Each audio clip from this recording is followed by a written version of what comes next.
Hi everyone. All right, let's walk through what you're gonna do so you can rewatch it at your own pace as you're working. So when you make your first class, the whole template is gonna be carried in. My recommendation for you is keep clicking on the modules button. To me, that is my most comfortable spot. I keep clicking on modules. No matter where I go, I keep going back to modules. This first top section, there's a lot here. These are all resources.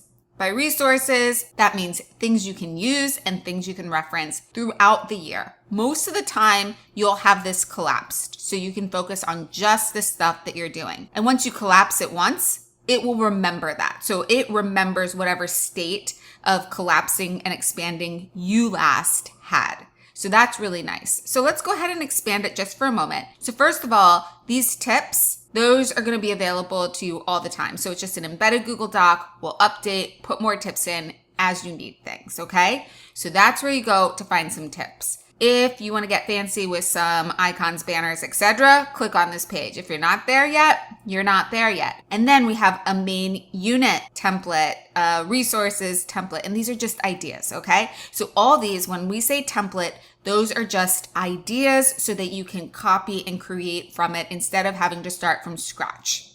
Now, you're going to start with your welcome page. So you'll click on this, you'll edit this, and anywhere you see these hugs, you're going to type in your information. So here you're going to put in your actual course name and the course name that you're actually teaching. Then scroll down, put your welcome message, put any course information, link out to a syllabus, policies, expectations, whatever you need for your class. And then we get into your about your teacher. Let me maximize this real quickly. All right, so you're going to put in your name, and then to put in your image, okay, what you're going to do, because you've already set your profile image, you're just going to go up here to the media and you're going to go to user images. If you've already updated your profile, then you should see your profile picture right there. And all you have to do is click it and it will add it. After you've added it, you can resize it to make it just a little bit bigger. Don't make it too big. And then put in all of your information that you need to do there. After that, you can either escape out or just go to view and then get out of full screen there. Once you have everything updated,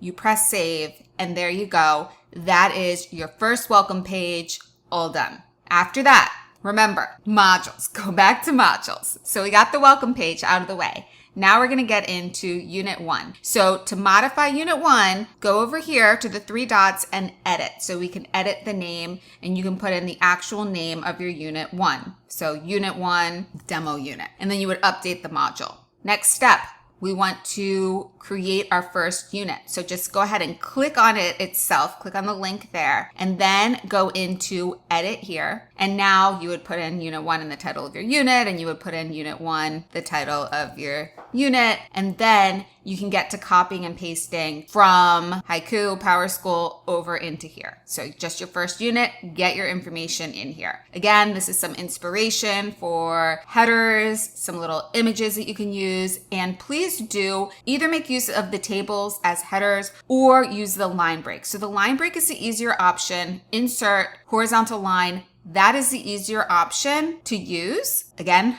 go back to modules. If you like a different version, if you go up here to the Unit 1 option B, table banners, that is something that you could use instead if you like the look of these banners better than kind of the line break.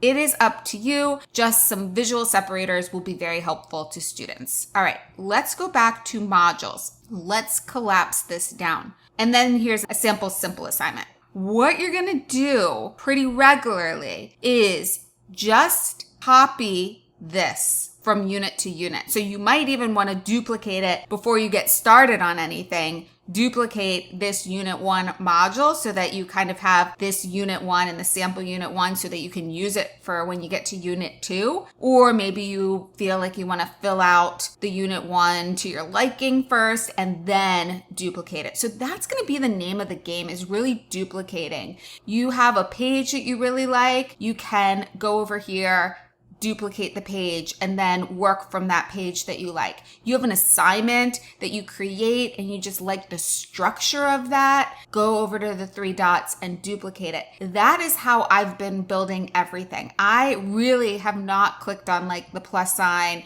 and then added a new assignment or page and started from scratch, because you can try that, but there are like a lot of steps to doing that. Whereas if I just go here and I duplicate, it makes a copy of it, and then I just click on the title and I get right in to creating. So that's really my recommendation. You find what you like, and maybe you find something you like in the teacher resources. Maybe you liked this option B better. Then what you would do, if you like this option B better than the one that we have down here, which is the simpler one, then what you would do is you would go up here, you would make a copy of it so that, you still have everything in your reference section. So you can just go here, duplicate it, great. And then you want to use this one. So go ahead and bring it down to your unit 1.